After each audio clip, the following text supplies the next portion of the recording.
of the show for today. We're talking to Mr. Jerry Lee, who's the president of AFL-CIO, and Kwame Lillard, who is the president of the African American Cultural Alliance. And we're dealing with some issues that have developed since the recent General Assembly dealt with unions and with tenure and a number of other things. And of course, Mr. Lee, let's have you and Leo, let's start with you, because I think we promised we were going to open with you. I think we need to go back to what the young lady said about teachers and principals.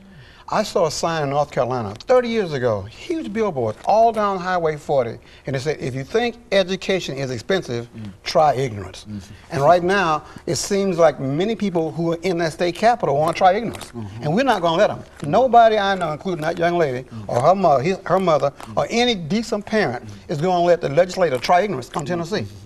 We're not going to stand for it. People are going to go down there on lunch hours. They're going to flood the emails. They're going to do whatever they can to make sure, as that young lady says, that we have to have literate people in our state who can read whether a fountain is black or white, who can read anything that requires that person to hold and maintain a decent job that will boost our economy. We cannot afford ignorance, because ignorance means that no job. Ignorance means people can come to our state and put all kind of economic scams on us, like that thing down there in Murfreesboro, that make-believe project that nobody did any research. That's ignorance. We don't want a working force that's ignorant. We want a working force that is something that's a prize for us, that can attract industry and create jobs. Bring those jobs back that Jerry talked about. That's everywhere except here. We can bring them back. We're going to bring them back because we're going to have a reason for them to come back. We're going to have some smart, intelligent, efficient, loyal workers. As a matter of fact, as the president of the AFL, you've been accused of being the leader, Jerry, of this activity, bringing all these folks together. And I would be proud to take full credit for it, but there were a lot of people involved. Social media probably got 500 people there. People came from all over the state. Other groups participated in the planning. And not only union groups, but community groups and faith-based groups. So it was a real coalition of people, and I think they're all trying to say we're fed up and we're not going to take it anymore.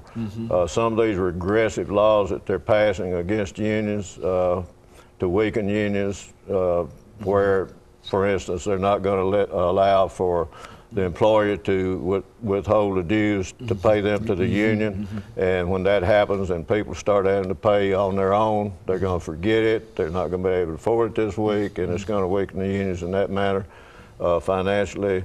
But they're also trying to take away their right to collectively bargain the terms and conditions of their employment.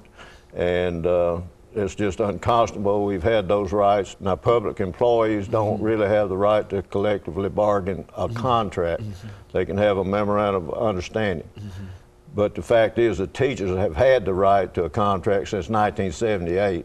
And I think our schools have done very well under that contract and under those conditions. They're trying to say that other teachers that choose not to belong to the union are not represented. That's not true. The union represents every worker in this state. It's a right-to-work state. People that are in the union in Tennessee are there because they want to be, not because they have to be. And they remember things like not having weekends off. They remember things when their boss could fire you on the spot. That's right. When they remember when somebody that age of that child had to work. Now that's what unions brought to America. Nobody wants that back. Nobody in their right mind in the state wants to see unions gone from the state, because you're going to have that same kind of abuse of everybody. And nobody's going to take it. Now, everybody who's listening to your show ought to decide how many hours this coming week they're going to devote to figuring out who to call to talk about this union hating, busting attempts by the state legislature. And you would certainly encourage that. What would you say to these folks that are out there this morning?